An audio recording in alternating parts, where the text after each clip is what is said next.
Alright guys, welcome back to Project Goodspeed, and on today's video I'm going to show you how I built this kick-ass coffee table. Custom made with some shiny pieces of cardboard. Let's get started. So this is my garage coffee table here, which I didn't buy, but my parents bought at a yard sale, I believe, and it's held up pretty good, sort of. Unfortunately, the glass plate things that were supposed to go on there were somehow mysteriously broken. And sources say it might have been me. I don't recall, but I managed to replace them with these custom Dragon Ball Z wood carvings, which the wood burning itself, pretty decent. The wood carving, terrible. I don't have a router, so I kind of just had to eyeball it. The fitment isn't exactly perfect, but it's a working coffee table, so it doesn't need to be. Which I use for just working on my car, putting car parts on here. Sometimes have game nights every now and then with the friends, and it's kind of seen its last days. It's a little bit too much right now, man. Just let it happen. Just let it happen. Oh, it's just a shuffle. Yeah, the table itself is kind of falling apart, to be honest. This leg in particular has broken multiple times.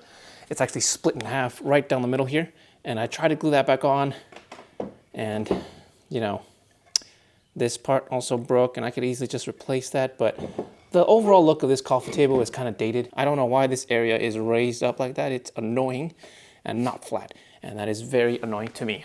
Now let's see how high this coffee table is, because I'm pretty tall for reference, and I do not like to be hunched over too much. Having to do this a lot is annoying. Hits the shins, not very comfortable, but I make do.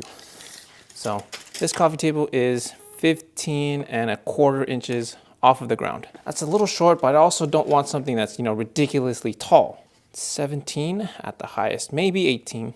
18 might be a little too high. I'll figure it out, but for reference, 15¼ is what this is. And I checked on Amazon, and they do range somewhere around that. I think somewhere a little bit lower. I think the highest one I could find was 20 inches. So using the layout of my old coffee table, I kind of just started to get some ideas of what I would be able to, build.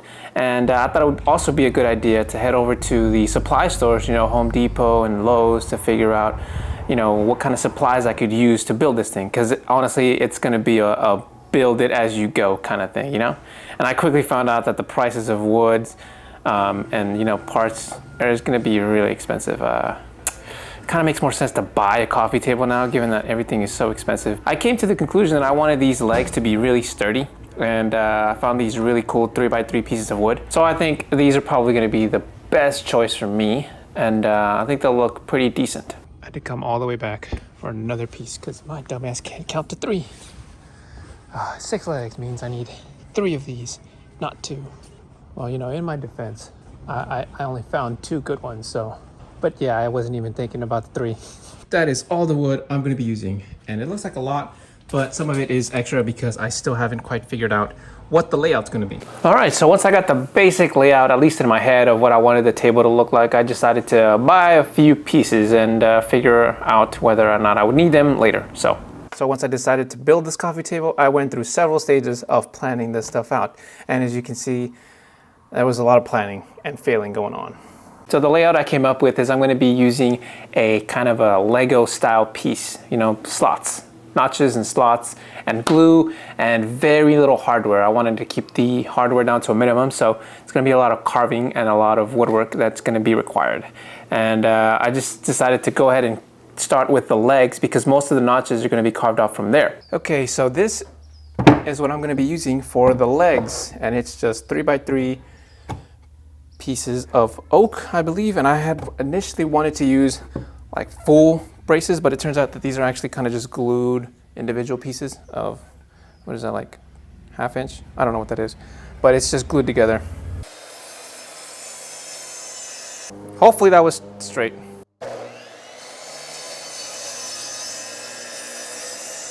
Yeah, I understand now why they wear flannel. This side will be my bottom part, and then the parts that are kind of like chipping on the other ends are gonna be the sides that I cut off the notches. So I'm basically gonna be carving out notches at the top of each one of these legs, and they'll be a little bit different, but The design is going to be the same. It's going to be just an L shape. One notch will be to join two legs together, whereas the other notch will be to join leg assemblies together. Basically, when you get the chisel, you want to just carve out the design that you're going to cut out, but you want to carve it out that's just a little bit smaller than the lines that you mark, because if you make a mistake, you can always just take off more. And honestly, you're going to be taking off small pieces at a time anyway, so it's best to just start off within your layout and then work your way out. The drilling holes here really helps, because I can go ahead and just chip it with a chisel this way, and it just splinters apart and breaks in half. So they'll go like this, and then they will be joined together by braces here and down here at the bottom. But I'm losing strength in my hand to grip it. So it's time for drill break. This is going to take a while. You can see here when I started chiseling some of the notches out, I got pretty tired pretty quickly. So I just decided to skip to drilling because it just saves a lot more time. I don't have to chisel out a whole bunch of wood if I can just drill out some slots and then just carve out the wood in between. It's a lot easier. I totally messed up this one. Look at it. It started to splinter. No bueno. Got one little sliver off. Now we just got to get this thing deep enough to where the brace actually sits in there. This is the part in the videos that I watched that, always seems like the cool one. You get to chisel away. You get to chisel away pieces out of the wood, and you look like a real expert craftsman. But then you look at my work, and you're like, what is this guy doing, man? He's just butchering it. But you know what? That's part of the process. You gotta learn somehow. Half there, half there, half there. It's about half an inch all the way around.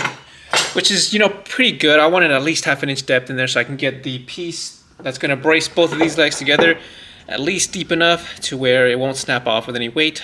That being said, it really isn't gonna need to hold that much weight, so. All right, guys, so it's been a couple days since I finished carving these notches out. A little difficult, but I think for beginner's luck, not that bad. However, some of these lines are not perfectly 90 degrees. I think you can see from there, they're not exactly flush, but I don't really need them to be. Now that I've got the legs carved out and ready to go, I can take these legs and glue them together into leg assemblies. So I'm gonna need to cut off some braces in order to put these together. Now the braces I'm gonna be using for the bottom are these pieces of pine, which are gonna be cut to about 19 inches, and each of these slots for the legs are only a ½ inch deep. So I'm gonna go ahead and just insert one side and then just see how much I need to cut off the other side so that the space in between is 17 inches. Now we just have to make sure we have 17 inches. Okay, so we have a little over 17 3/4, so I need to shave off 3/4 of an inch.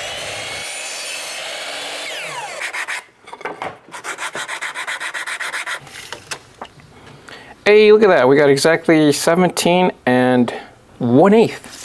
As far as the top brace goes, this is 1 by 3 inch piece of pine. And once I got all the bracing cut out, I basically just mocked it all together and started to drill some holes for the dowels, which is pretty much the only stuff that's gonna be holding the table together.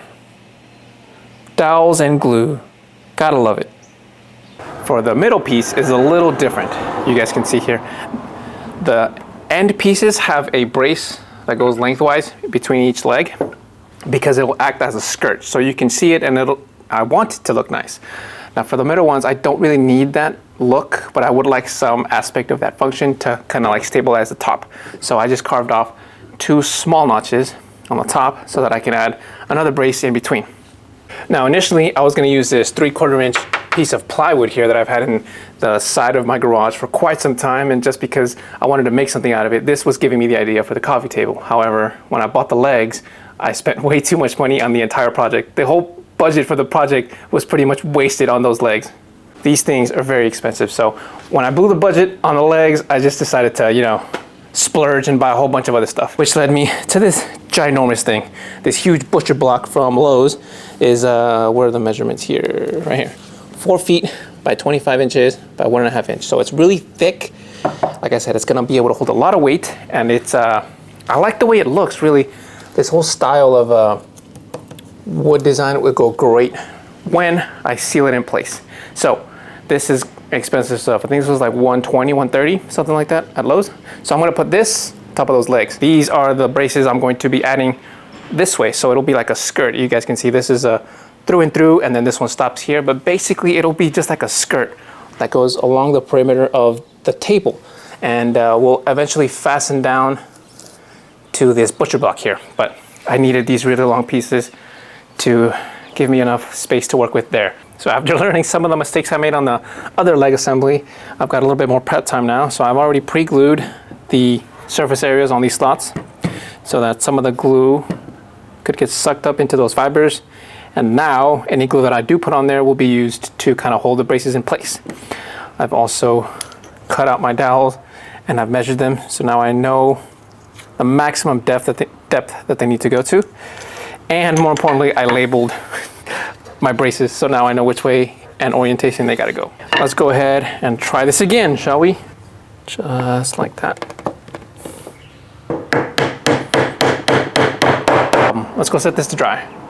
Now that I've allowed enough time for the glue to sort of set, I can go ahead and just remove these dowels. Really doesn't take too much other than just a flat saw and a little extra time, a little caution not to scratch the edges of your legs here. And there we have it. Check it out. It's done. Sort of. I mocked it up here.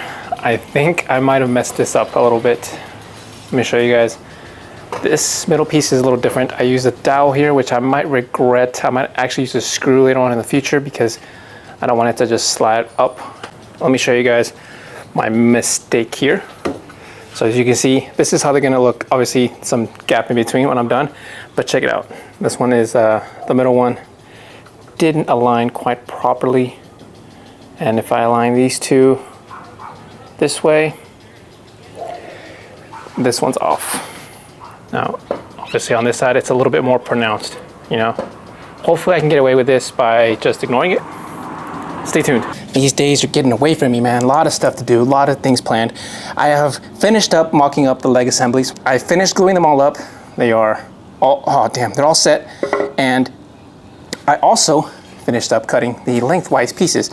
Now, obviously, you could make them whatever length you want, but I decided to go with 41.5 because I want my legs here to give me a 1.5 inch perimeter on the, I think the edges, and a 2-inch perimeter on the lengthwise here, because my butcher block over there measures 25 by 48. So 41 inches gives me 44 inches from end to end with a 2-inch overhang. I just don't know if everything is squared, you know? I cut off all of these notches myself by hand by just kind of like eyeballing things. So I don't know if it actually is square. And we are about to find out. So that one goes in, that goes in. Oh man, well, it's a little tough. But I am optimistic. Hopefully with a little bit of sanding, I'll be able to get these things to sit down there smoothly. And I'm gonna go ahead and just do that right now. Man, it's still hot. The sun is down. California is just trying to kill us all. Now, while I go ahead and try to sand this, I have to keep in mind I'm gonna have to drill dowels in here to make everything fasten down. And I think I measured out in my blueprints that I want 17 3/4 between both of these leg assemblies, so they'll be perfectly even. I think that's more to do with my OCD, but like I said, mock up these plans any way you'd like. There it is. I've installed the dowels. All I have to do is sand them down to, you know, like a smooth, flat level. I haven't done that on all of them quite yet, just to do all the sanding at once, but now I have to find a way to install this piece right in the center for more support. I don't want the metal to snap on me. You know, I'm gonna be putting a lot of heavy stuff on here just in case, and I don't want to run the risk of breaking this very expensive and tedious coffee table. All right, look at that. I had already marked where it went, but it was a little of a tight fit. And now I just sanded it down, and we're gonna go ahead and line this up. That side's good to go. This side's still off a little bit. No, it looks pretty level there. Yeah, I think I might have just marked it crooked. But looks like it fits. Man, I might be able to do this today. I managed to put it all together. We got the 3 leg assemblies, the 2 leg braces for stability, and of course this middle one is also for stability, but it is also because I plan on adding a side table on one of these sides. I can't remember which one, or this one or that one, but there will be a little side table for like shelves that I can put stuff in. You know, everything's glued together, sort of. I kind of got carried away in the middle leg here, and when I was drilling the holes for the dowel, I glued one side, and I realized I didn't put glue on the other side, and at that point I couldn't take it off, you know, so one of the sides is glue. This one's glue, actually. That one wasn't. I did it the other way around. Either way, it's done. It's done. Moving on. Okay, so the leg assemblies have been glued and put together, sort of. It seems to be sort of stable. I'll have to probably check it on a different level surface, but for now, we're gonna go ahead and sand this down to get it down to the right size. It is a little bit off, just a hair, and I'm gonna use 80 grit to just, you know, sand it down. The goal is to get it as flat as I can for the tabletop, just to make things easier to mount. Also, I did cut these a little too long to begin with, so they're gonna need some sanding down, get them all the proper length as close as I can. I'm gonna put legs on the bottom, or they're called technically feet, right? Just gonna screw them on there so that the leg on each, so all of the legs can be, you know, stabilized to get a nice even surface, so it doesn't have to be too level, but that's why I'm gonna do all the sanding on all of these corners to get them all flat as best as I can. All right, it is pretty much done. I have sanded all of it. I went through all the edges and sanded it as best as I could using 400 grit. I would have liked to use 320 on all of it, but I guess I didn't have any. So I had to use 400, and it was very tedious. But it is as smooth as I can get it for now. I might give it another pass, but ultimately I had to sand it down. As much as I liked these 90-degree edges on all of the pieces, right?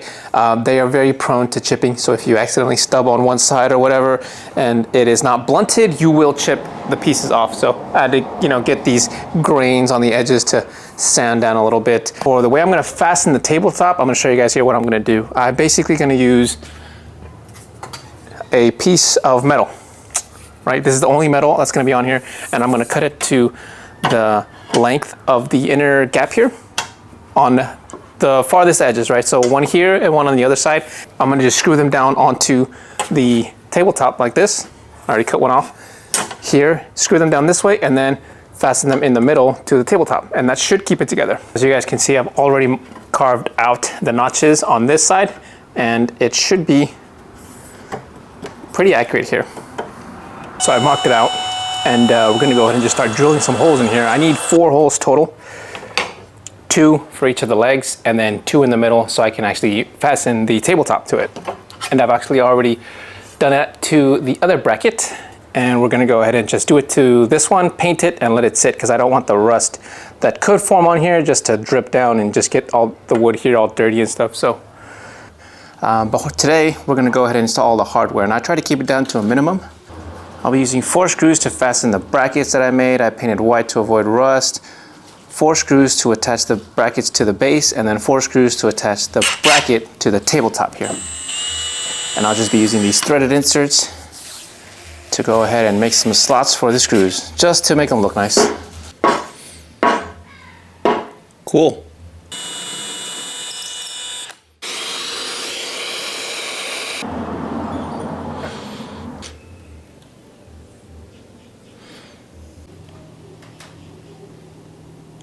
That one didn't come out so good. Oh well, it happens. Now as far as the screws, it's stainless steel here from Lowe's. What are these? These are pretty thick ones to keep the base stable. The bracket was not as thick as I thought it'd be. It's a little too flexible. It's designed to keep the tabletop in place to the base, and at the same time to prevent the tabletop from warping over the years, but I don't know how effective that'll be. But we will cross that bridge if it comes to it. I just moved the holes that attach to the tabletop closer to the leg assemblies, each leg basically, so that I can actually keep the brace much more stable to the contact point. Now the next piece of hardware are going to be these legs here. I've already sanded down the legs to kind of like smooth off any of the right angles so nothing can chip them over time, but if any liquid was to fall, then the legs would just absorb all that stuff and they just wear out over time.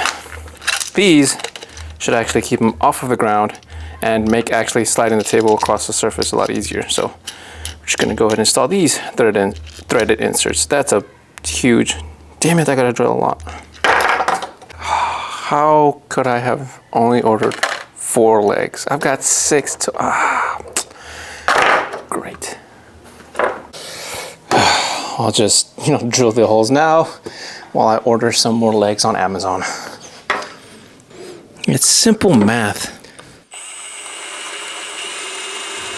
This is a pretty big drill bit size that you probably might need to get if you don't work on cars.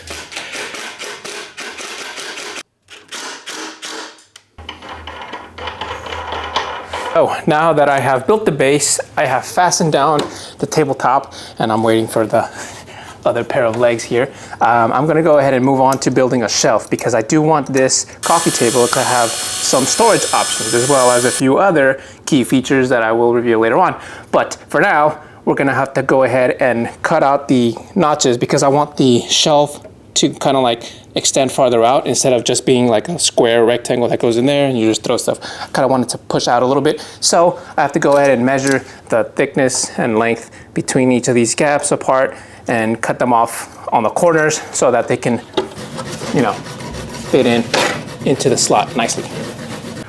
Well, it fits. I don't know what the heck happened. I think I forgot to measure the distance between here and there.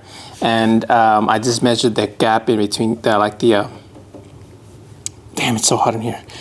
Yeah, I think I just neglected to measure the distance between each of these braces. Instead, I just measured the thickness of each of these legs and just cut the corners off, thinking that I had already measured the width, but I didn't. So, it doesn't have to be perfect, right? This is not this kind of project. I am gonna use some, veneer to wrap around it to hide the fact that it is plywood. And then maybe I'll use some in the corner here to kind of make up for the fact that I cut off too much.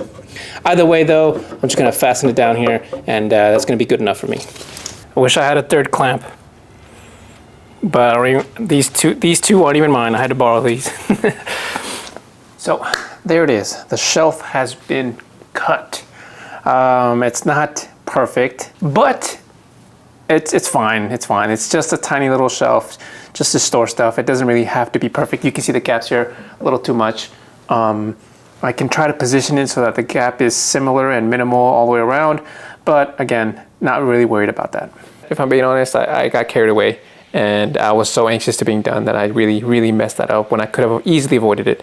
But we move on. So I just decided to go ahead and pick up the polyacrylic wax, which I'm going to use to seal the entire base and everything except the tabletop.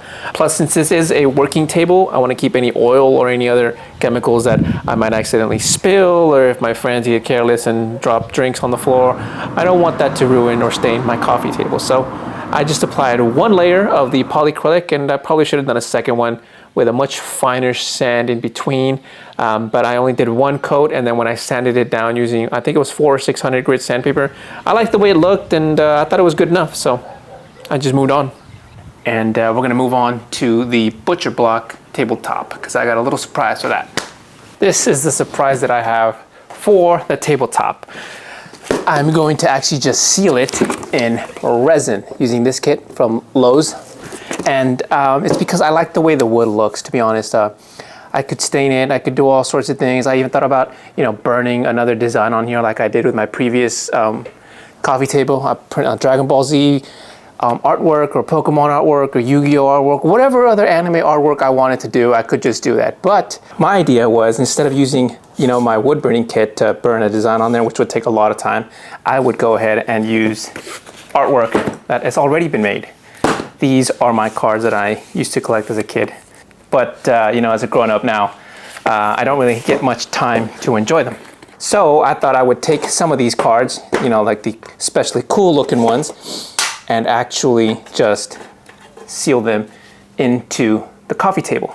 So that's what I'm gonna do. I'm gonna come up with a design and just seal them in resin. And it's gonna take me some time, so I'm gonna just go ahead and just work on it on my own, and then I'll show you guys the finished product. Now I'm well aware that I'll probably get a bunch of hate on this in the comment section on, you know, ruining these cards, but hey, look, they're not even worth that much. Some of these are mine. A lot of these were actually sourced out. I had to buy these after the fact. So I made sure to buy cards that weren't, you know, really rare or like graded quality, but nonetheless, I'll probably still get a bunch of hate. But these are my cards and my shiny pieces of cardboard that I can do whatever I want. So I'm going to ruin them by sealing them forever in this epoxy resin project. And it took me a lot of tries to figure out the layout and the orientation, and I think I've got it right. So what I'm going to do is I'm going to use the resin to apply a layer of it on the back of these cards and then just glue them onto the table. So hopefully that'll stay down and I'll get the orientation down right, and then I will pour the entire remainder of the resin over the whole surface, so hopefully everything seals properly. Now, another thing that I particularly have to watch out for this is because of the layout that I'm going to be adding the cards, I might have an issue with an ununiform pour of the resin. So I have to be cautious to pour a little extra on areas without cards and a little less with areas with cards. But I'll watch out for that as I go. And here it is. Look at this thing. Check it out. I gotta admit, the epoxy clear coat really makes this wood. Before, if you guys remember, it looked kind of like flat and dull, but it looks nice gold, shiny, kind of like honey. And the cards are really sparkle. I gotta admit, I prefer the Yu-Gi-Oh side. That's why it's on my side. But if you guys like the Pokemon side, it is on this side for, you know, the guests and stuff like that. I did add, you know, glow in the dark light, RGB lights here, as you guys can see.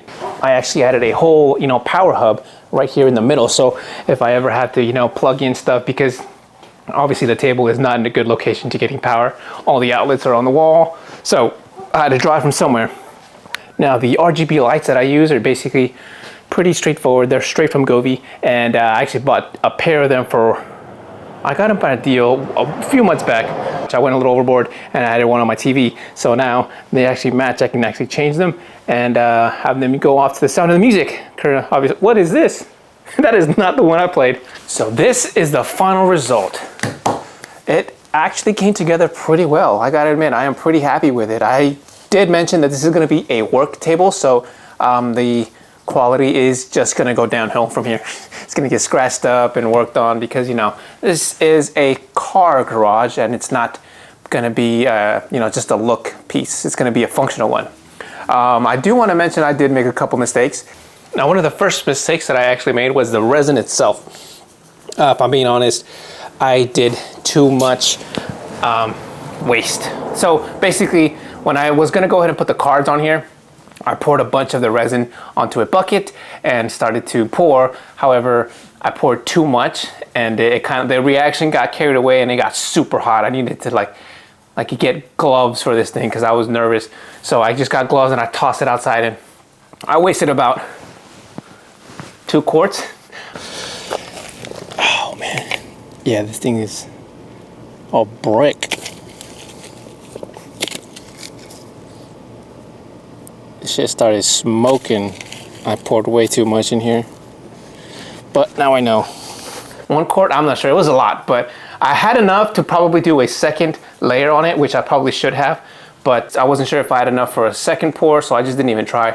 If you do plan on using your own cards, just keep in mind you will need to have pretty good condition cards unless you want to do a second pour, because this card was one of my first cards that I ever had, and as you guys can see, the quality is pretty shit. So when I poured the resin, the edges of the card were like poking up out of the resin, and my instant thought was I ruined it. So I went ahead and I poured some more resin, which I want to advise, don't do that. If you want to, you know, keep the quality pristine, you either want to pour a complete resin, you never want to pour on top of it, because I have a circle here now because I tried to pour over it and I thought I could just fix it with some sanding and some compound, some polish, and the whole ordeal of basically just treating this like a car's paint job. And I think it probably would be possible if I hadn't ran out of sandpaper, and ultimately all the work on sanding kind of was the same as just sanding the whole thing down and pouring a whole coat over again,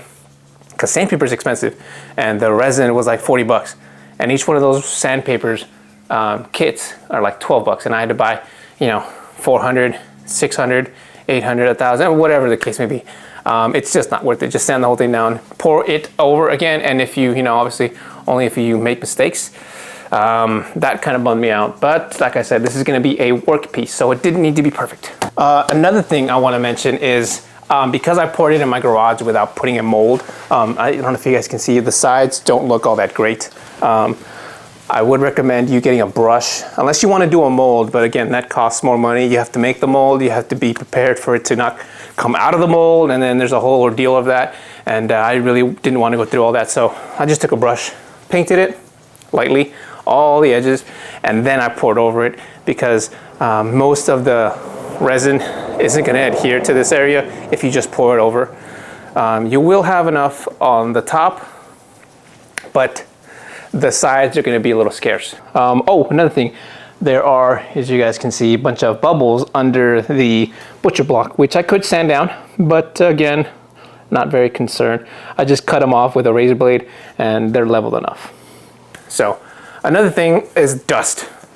I poured it in my garage. I didn't seal it, I didn't cover it, I didn't even close the garage sometimes. I left it kind of open because these fumes are not good to breathe, so sometimes you get these little particles. I tried to clean my garage, sort of, but the little particles can't be avoided, so just keep that in mind. If you don't, cover the area, it's gonna not look perfect. But that being said, all of these mistakes are pretty much go unnoticeable unless I point them out to you. You guys can probably see the mew here. It doesn't look that bad until the light hits it. There you can see it's kind of starting to bulge out. Some of these cards, already you can see there's a shadow under the mew. That card lifted up once I started pouring, which is what I was afraid of, which is why I actually had to pour the first layer and try to seal it. But the same thing with this Snorlax here, a little bit of shadow under there, and I can feel it, it's a little raised.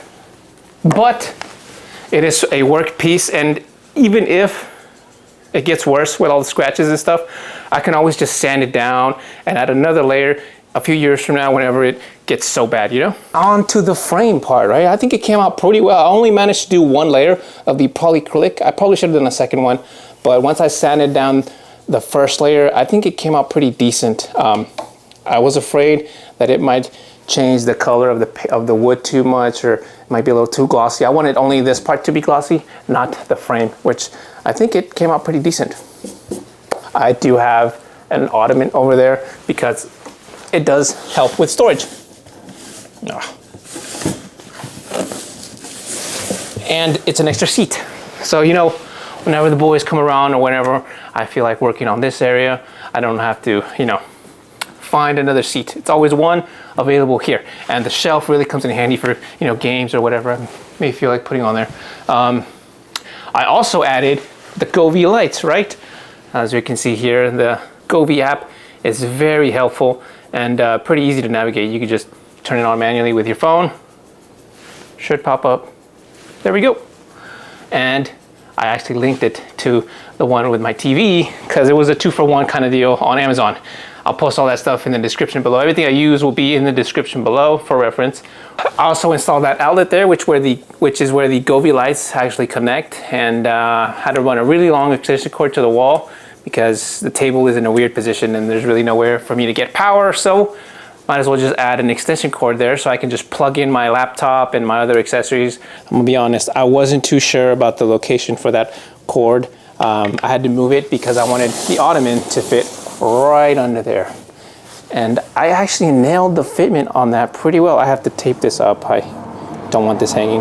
I had an average, or just a guesstimate, of how tall the table had to be in order to fit an ottoman. Most of them are about 15.5 inches. Look at that. Almost, it is 15 and 3/8 clearance. So pretty cool. And the whole table is 19.5 inches tall. So, just as I said in the beginning, about 20 inches is the max, which I think is a pretty decent height considering I'm kind of tall. I don't have to be hunched over or anything like that.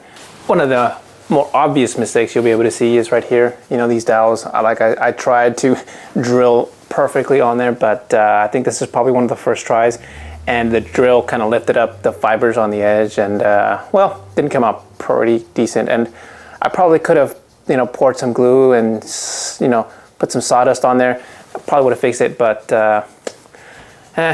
I like the imperfectness of it, you know? One of my first attempts at building anything like this, so I'd like to be able to see where I made the mistakes, you know, for the future. And all of the cards here are from either first base set, second base set, or obviously these are reprints because I can't afford the original ones. They are going for way too much and I'm not going to spend that money, and this one is not from any of those because I just thought it was funny. Obviously the Yu-Gi-Oh side is a lot cooler. You have the limited edition ones and they sparkle a whole lot nicer than the Pokemon ones. I don't know, it's maybe just because they have the original ones, but look at this. Look at this red eyes, look at this sparkle. That Charizard looks pretty sick too. Look at him. Well, that's pretty much it for this video, guys. Nice DIY coffee table, you know, for nostalgic sakes. This is a 90s table with 90s cards and shiny pieces of cardboard. So until next time, guys, take care and Goodspeed, because we out. All right, let's, you know, piss off some more people on the internet, and we're gonna give this coffee table its first ring. I'll probably clean that up later, it's gonna bother me. I said we're gonna mess it up, now we're gonna ruin it, you know? I'm not gonna start scratching stuff.